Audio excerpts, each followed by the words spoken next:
So let's look a little bit more at this idea of exchange. So we have our system and we have our surroundings, and we have energy moving between those two things.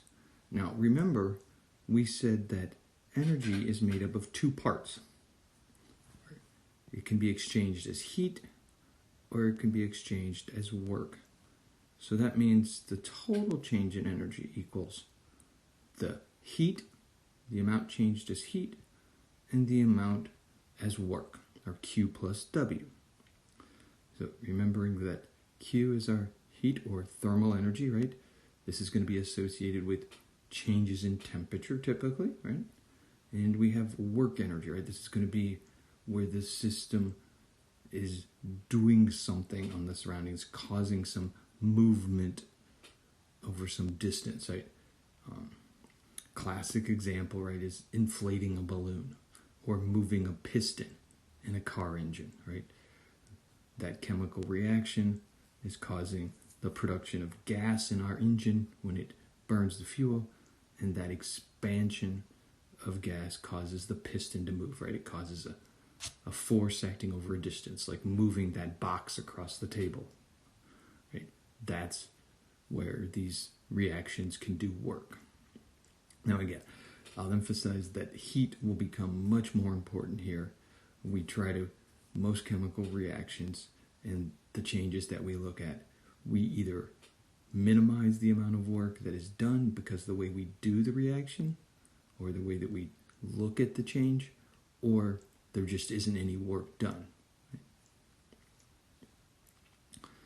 Okay, so let's look at how we think about the signs. So signs become really important, right? Because things are flowing in and out of the system. So in general, when we look at flow out,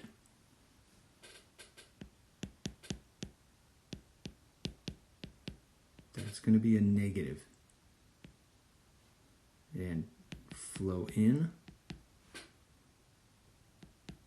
it's going to be a positive change. And the sign becomes really important, right? Because, they have to be equal and opposite. So for heat, if energy flows into the system, so if the system gains thermal energy, so it goes up in thermal energy, that's a positive change. If thermal energy is released or lost, right, over the change, then that's going to be a negative change in thermal energy. Now, in terms of work, if work is done on the system, that's going to be a positive change. More commonly, what we see is that work is done by the system, and that would be a negative change. So, and then overall, of course, when we think about the change in energy, so the overall Q plus W, if we have a positive change in energy, that means energy is flowing from the system to the surroundings. If we have a negative change in energy, that means energy is flowing I miswrote this. This is from the surroundings into the system. If we have a positive change, and a negative means it's flowing out of the system, or the system is losing energy, and the surroundings is gaining them. And so, in either of these setups, right, if we look at it from the point of the system, right, this is a negative change in energy of the system, positive change in energy of the system. This is a negative change in energy of the system. And that means the change in the surroundings is going to be the opposite, right? So this would be a negative change in the surroundings because it's flowing into the system. And this would be a positive change in the surroundings since it's flowing from the systems into the surroundings. So we had to get comfortable with that sign convention. Now, just a couple examples here.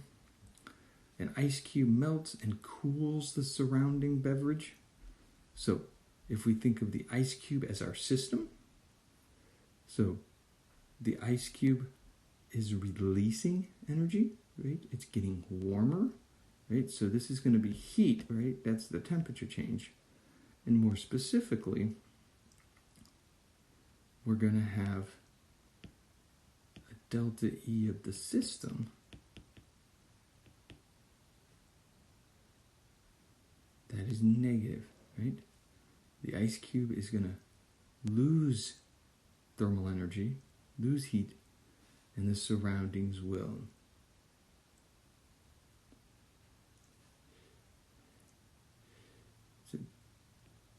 So the surroundings will lose the heat, and the system will gain the heat, right? So the energy is flowing from the surroundings, which are cooling down. So it's flowing out of the surroundings and flowing into the ice cube, which is heating up and melting. Now, how about a metal cylinder is rolled up a ramp, right? So this is, classic pushing something over some distance. This is going to be an example of work. Steam condensing the skin, causing a burn on the skin. So if we think about the steam as our system again, and the skin as our surroundings. So the skin here, so the delta E of the surroundings, right, is going, the temperature is going up.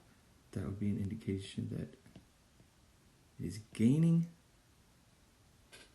And the water here, right, is condensing, right? It means it's going from steam to liquid water. And in order to do that, it's going to have to lose energy, right? It's the energy change of the system is negative. So energy is flowing from the system into the surroundings here, like just the opposite of what we had here, where it was flowing from the surroundings, right, into the system. So in this melting, the system is gaining heat from the surroundings, or absorbing heat from the surroundings. And in this condensation, the surroundings are gaining heat from the system. Yeah. And so we're going to talk about more of these as we go through, and all of these concepts sort of and how they play together when we look at different systems, physical and chemical changes. So next time, we'll pick up looking at specifically heat and work and how we calculate those two ideas.